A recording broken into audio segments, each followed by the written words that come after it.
നമസ്കാരം. എല്ലാവർക്കും മാഞ്ചസ്റ്റർ സ്റ്റുഡിയോയുടെ അടുത്ത വീഡിയോയിലേക്ക് സ്വാഗതം. നമ്മൾ ഇന്ന് ഇവിടെ ഡിസ്കസ് ചെയ്യാൻ പോകുന്നത് നമ്മുടെ ജനുവരി ട്രാൻസ്ഫർ വിൻഡോയിലുള്ള മിഡ്ഫീൽഡുകളുടെ ഓപ്ഷൻസ് ആണ്. കാരണം നമുക്കറിയാം നമ്മുടെ ഇപ്പോഴത്തെ ഏറ്റവും പ്രശ്നമായിട്ടുള്ള സെക്ഷൻ എന്ന് പറയുന്നത് മിഡ്ഫീൽഡാണ്.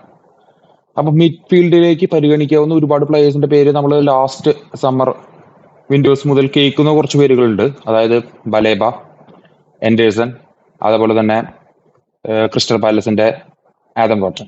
ഈ മൂന്ന് പേരും അല്ലാതെ, ഈ മൂന്ന് പേര് മോശമാണെന്നല്ല ഞാൻ പറയുന്നത്, ഈ മൂന്ന് പേര് ബ്രില്യന്റ് ആണ്. മൂന്ന് പേരിൽ കിട്ടിക്കഴിഞ്ഞാൽ നമുക്ക് സന്തോഷമാണ്. പക്ഷെ ഈ മൂന്ന് പേർക്കും നമുക്കറിയാം 60 മില്യണിന് മുകളിൽ എക്സ്പെൻസീവ് ആയിട്ടുള്ള പ്ലേയേഴ്സ് ആണ് ഈ മൂന്ന് പേരും.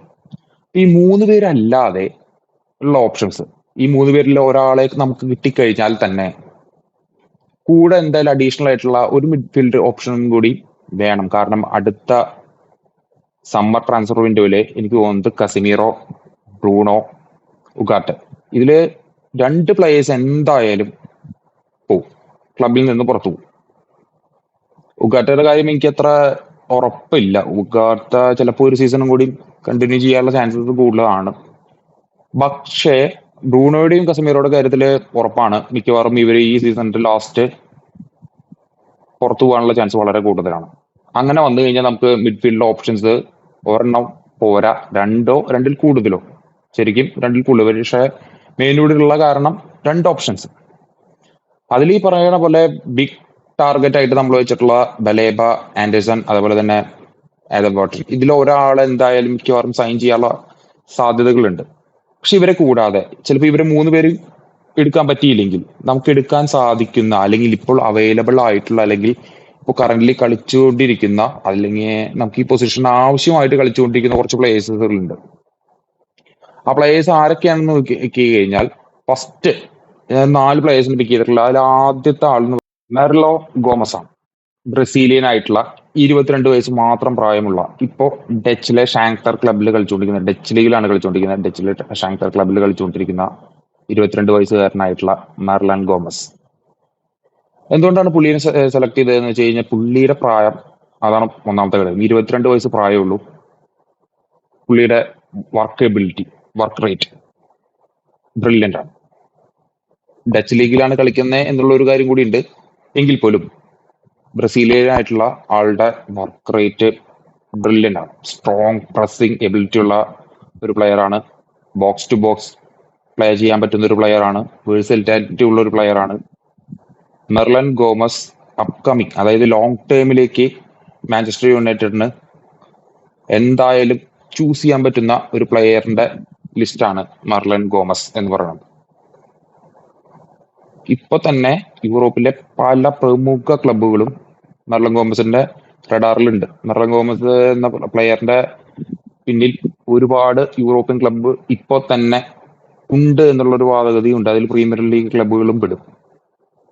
അദ്ദേഹത്തിന്റെ ഇപ്പോഴത്തെ കറന്റ് വാല്യൂ നമുക്ക് ട്രിഗർ ചെയ്യാൻ പറ്റുമോ എന്ന് വെച്ച് കഴിഞ്ഞാൽ 30 മില്യൺ ആണ്.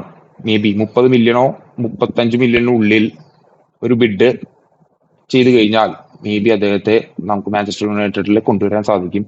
അത് ഈ ജനുവരിയിൽ കൊണ്ടുവരാൻ സാധിച്ചു കഴിഞ്ഞാൽ അത് അത്രയും നല്ലൊരു ഓപ്ഷൻ ആയിരിക്കും. കാരണം ജനുവരിയിൽ നമ്മൾ എന്തായാലും ഒരു മിഡ്ഫീൽഡ് ടാർഗറ്റിനെ നോക്കുന്നുണ്ട്. ഒരു ബിഗ് സൈനിങ് നടന്നില്ലെങ്കിൽ മെർലൻ ഗോമസ് ഒരു നല്ല ഓപ്ഷനാണ്. 22 വയസ്സ് പ്രായമുള്ളൂ. ബ്രസീലിയൻ ആയിട്ടുള്ള ഫുട്ബോൾ പ്ലെയർ ആണ്. വേഴ്സറ്റാലിറ്റി ഉള്ള ഒരു പ്ലെയർ ആണ്. ഹൈ വർക്ക് റേറ്റ് കൊടുക്കുന്ന ഒരു പ്ലെയർ ആണ്. ഇനി നമ്മുടെ രണ്ടാമത്തെ, അല്ലെങ്കിൽ മെർലൻ ഗോമസ് കഴിഞ്ഞാൽ ഇനി നെക്സ്റ്റ് ഓപ്ഷൻ എന്ന് പറയുന്നത് കെനത്ത് ടൈലർ. അതും ഡച്ച് ഇന്റർനാഷണൽ ആയിട്ടുള്ള അയാക്സിൽ ഇപ്പൊ കളിച്ചുകൊണ്ടിരിക്കുന്ന പ്ലെയർ ആണ്. 24 വയസ്സാണ് പ്രായം. കെനത്ത് ടൈലറിന്റെ എബിലിറ്റി എന്ന് പറഞ്ഞാൽ അദ്ദേഹത്തിന് ഇപ്പൊ കമ്പയർ ചെയ്യുന്നത് പ്രൈമിലുള്ള അയാക്സിൽ ഉണ്ടായിരുന്ന ഫ്രാങ്കി ഡിയോങ്ങിനെ കുറിച്ചാണ്. ഫ്രാങ്കി ഡിയോങ്ങിനെ കുറിച്ച് നമുക്കറിയാം, നമ്മളൊരു 3 വർഷം മുമ്പ് എറിക് ടെൻ ഹാഗ് വന്ന സീസണിൽ നമ്മൾ ഒരു 1.5 മാസത്തോളം ഫ്രാങ്കി ഡിയോങ്ങിന്റെ പിന്നിൽ പോയിട്ടുണ്ടായിരുന്നു. പക്ഷെ ആ സൈനിങ് നടന്നില്ല. പക്ഷെ ആ സൈനിങ് നടക്കണമായിരുന്നു എന്നുള്ളൊരു ആഗ്രഹം എനിക്ക് ഭയങ്കരമായിട്ടുണ്ടായിരുന്നു. പക്ഷെ അതിന് പകരം നമുക്ക് കസിമീറോയാണ് വന്നത് എങ്കിൽ പോലും ഫ്രാങ്കി ഡിയോങ് ആയിരുന്നു ശരിക്കും നമുക്ക് പറ്റിയൊരു ഫിഗർ. പക്ഷെ എന്തോ ആ സൈനിങ് അന്ന് നടന്നില്ല. പക്ഷെ ഫ്രാങ്കി ഡിയോങ്ങിന്റെ അതേ ആസെപ്റ്റ് ഉള്ള അതേ വർക്ക് റേറ്റ് എടുക്കുന്ന ബ്രില്യൻ്റ് ആയിട്ട് മെയിൻറ്റെയിൻ ചെയ്യുന്ന മിഡ്ഫീൽഡ് മെയിൻറ്റെയിൻ ചെയ്യുന്ന സ്പീഡ് കൺട്രോൾ ചെയ്ത് മെയിൻറ്റെയിൻ ചെയ്യുന്ന ഒരു പ്ലെയറാണ്. വേഴ്സറ്റാലിറ്റി ഉള്ള പ്ലെയറാണ്. പൊസിഷൻസ് മാറി മാറി കളിക്കാൻ പറ്റുന്ന ഒരു പ്ലെയറാണ്. അദ്ദേഹത്തിന്റെ ഇപ്പോഴത്തെ ഒരു മാർക്കറ്റില് മേ ബി ഒരു 30 മില്യൺ, നേരത്തെ നമ്മള് മെർലൻ ഗോമസിന്റെ കാര്യം പറഞ്ഞ പോലെ തന്നെ 30 മില്യൺ ഉള്ളിൽ ട്രിഗർ ചെയ്ത് കഴിഞ്ഞാൽ നമുക്ക് സൈൻ ചെയ്യാൻ പറ്റുന്ന ഒരു പ്ലെയർ ആണ് കെനത്ത് ടൈലർ. അദ്ദേഹത്തിന്റെ ഫാസ്റ്റ് ഓപ്പറേഷൻസ് ഇൻ പ്രഷർ നടത്തുന്ന അദ്ദേഹത്തിന്റെ ബ്രില്യൻ്റ് ആയിട്ടുള്ള മൂവ്മെന്റ്സ്. ഇപ്പം തന്നെ അയാക്സിന്റെ കുറച്ച് ഗ്ലിംസ് ഒക്കെ ഞാൻ കുറച്ച് കണ്ടിട്ടുണ്ടായിരുന്നു, കുറച്ച് ഹൈലൈറ്റ്സും കണ്ടിട്ടുണ്ടായിരുന്നു. അതിൽ അദ്ദേഹത്തിന്റെ വർക്ക് റേറ്റ്, അദ്ദേഹത്തെ എടുക്കുന്ന എഫേർട്ടൊക്കെ ബ്രില്യൻ്റ് ആണ്. നമുക്ക് ഇങ്ങനത്തെ ഒരു പ്ലെയർ ആണ് നമ്മുടെ മിഡ്ഫീൽഡിൽ ആവശ്യം. അദ്ദേഹത്തിന് എനിക്ക് തോന്നുന്നത് ഒരു 30 മില്യണിൽ ഈ വട്ടം ഈ ഇതിൽ തന്നെ സൈൻ ചെയ്യാൻ പറ്റിക്കഴിഞ്ഞാൽ അത് നമുക്കൊരു ലോങ് ടൈമിന്, ഇദ്ദേഹത്തിന് 24 വയസ്സേ പ്രായമുള്ളൂ, ഒരു ലോങ് ടൈമിന് പറ്റുന്നൊരു പ്ലെയറാണ് കെനത്ത് ടൈലർ. അടുത്ത് നെക്സ്റ്റ് വരുന്നത് ഒരു സ്പാനിഷ് ഇന്റർനാഷണൽ ആണ്. 22 വയസ്സ് മാത്രം പ്രായമുള്ള, ഇപ്പൊ വലൻസിയയ്ക്ക് വേണ്ടി കളിച്ചുകൊണ്ടിരിക്കുന്ന ജാവി ഗുരയ. ജാവി ഗുരയ ഇതുപോലെ തന്നെ പല പൊസിഷൻസിൽ കളിക്കാൻ പറ്റുന്ന പ്ലെയറാണ്. നമ്പർ 6 ആയിട്ട്, നമ്പർ 8 ആയിട്ട് കളിക്കാൻ പറ്റുന്ന പ്ലെയറാണ്. മുന്നോട്ട് പോയിട്ട്, ഫ്രണ്ടിലോട്ട് പോയിട്ട് ബോൾ ക്യാരി ചെയ്ത് മുമ്പോട്ട് പോകാൻ പറ്റുന്ന, വളരെ സ്പീഡിൽ മുന്നോട്ട് പോകാൻ പറ്റുന്ന ഒരു പ്ലെയറാണ്.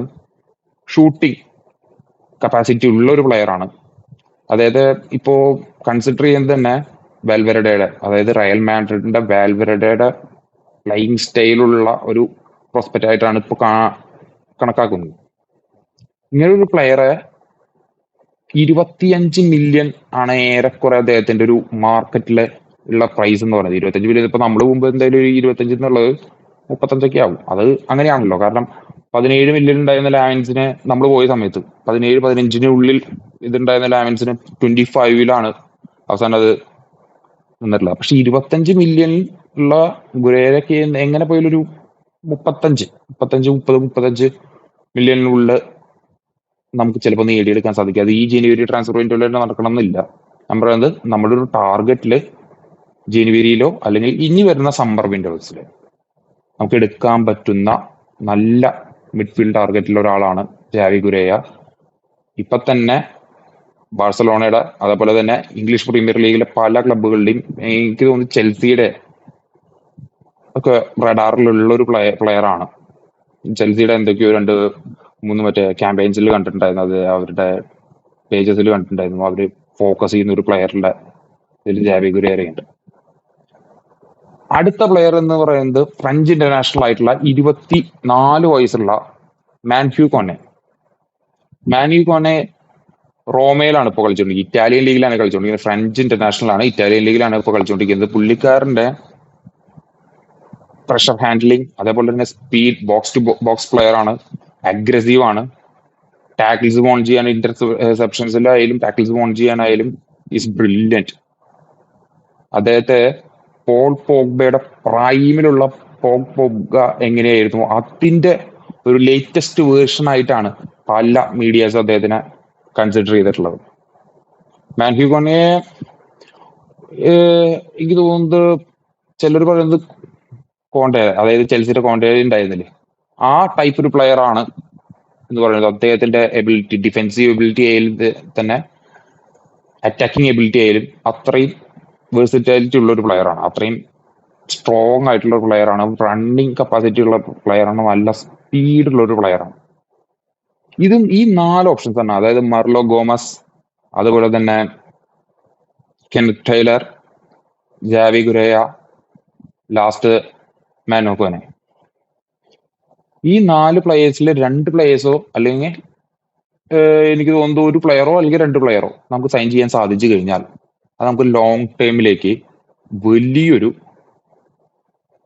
മുതൽക്കൂട്ട് തന്നെയായിരിക്കും. ഇത് എന്റെ ഒരു ഒപ്പീനിയൻ ആണ്. നമുക്ക് ബിഗ് സൈനിങ്സ് നടത്തണം എന്നല്ല, ബിഗ് സൈനിങ്സിന്റെ ഒപ്പം ഇതുപോലെയുള്ള ഒരു പാർഷ്യൽ ആയിട്ടുള്ള ഒരു സൈനിങ്ങും കൂടി വേണം ടീമിൽ. എന്നാൽ മാത്രമേ നമുക്ക് അത് റൊട്ടേഷൻ ചെയ്ത് ശരിയാക്കാൻ പറ്റുള്ളൂ. അപ്പൊ ഇതാണ് എന്റെ മിഡ്ഫീൽഡ് ഓപ്ഷൻ ആയിട്ട് എനിക്ക് തോന്നുന്നത്. നിങ്ങളുടെ മിഡ്ഫീൽഡ് ഓപ്ഷൻ എന്തൊക്കെയാണുള്ളതെന്ന് വെച്ചാൽ അതൊന്ന് കമന്റ് ബോക്സിൽ കമന്റ് ചെയ്യുക. അപ്പൊ ഓക്കെ, അപ്പൊ അടുത്ത ദിവസം മറ്റൊരു വീഡിയോ ആയിട്ട് കാണാം. ബൈ.